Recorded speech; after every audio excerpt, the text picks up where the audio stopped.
Шарғалаң 9 бөлім. Авторы Айдана Істілеуова.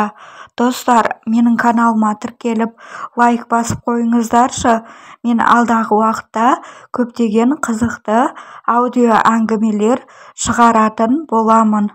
Биік двормен қоршалған сыртқы жағында қоңырауы бар бір түрік сериалдары сияқты ештеңе түсінбей келемін.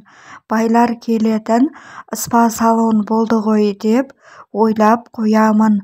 Біз пилинг жасап, массаж жасайтын болармыз. Кірген бойда бізді ұлты орыс келіншек күтіп алды. Қолдағы диванға жайғасып, қазақша сөйлеп, ал өзің туралы толық айт деді. Мен диплом барын, іс-қағаздар жүргізе алатынымды, тәжірибем барын айтып жатқанда, ясно деп әңгімемді үзді. Жігітің, күйеуің, балаң бар ма деп сұрақ қойды. Жоқ дедім. Түсінікті, мына қызды кешке бірге алып шық, деді Аидаға. Барлық қыздар бояна бастады. Шамамен 9-10 қыз жүрді сол жерде.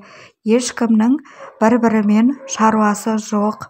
Жаңадан келген мені ешкім елей қойған жоқ. Таң қалдым, неге менімен ешкім таныспады деп. Жаныма келген Аида, так, сені қалай атаймыз? Диана боласың ба, Али Арайка? Бұл жерде өз есімімізді атамаймыз деді. Өзге қысқа есімдермен атаймыз деді. Сол кезден бастап күдік ұялай бастады. Неге мен есімімді өзгертуім керек? Сосын Аиданы шақырып алып, жеке сұрадым. Не бұл жұмыс? Неге массаж туралы әлі бір ауыз сөз естімедім? Мені үйрететіндері қайда? Түнде қайдағы массаж? Әлде көріс тек түнде жүре ма? Мен жай ол салада жасамағасын білмейтін едім. Қалай массаж жасайсыңдар? Қолдарыңда ұп-ұзын тырнақ.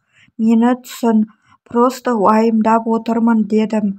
Ол күліп, еш қорықпа, иә, массаж жасаймыз, тек ер адамдар ғана. Төсек қатынасы деген болмайды, интим болмау керек. Бастық білсе, жұмыстан кетесің, деді. Сосын Аида барлығын түсіндіріп болып, менің ұнатпағанымды көріп, киіне бастады. Клиент ретінде жатқан қызды бөлмеден шығарып, менен не болғанын сұрады. Мен мұндай жұмыс жасай алмайтынымды айттым.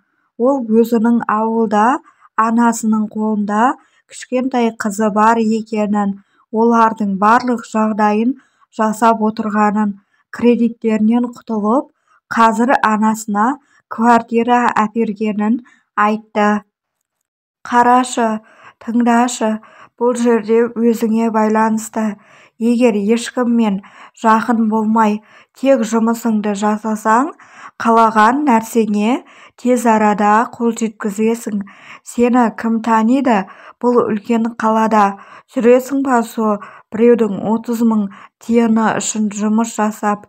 Басы жасамайтын қыздар бір байдың любовницасы немесе элитная қыздар боп вызовқа шығады. Жалғасы бар.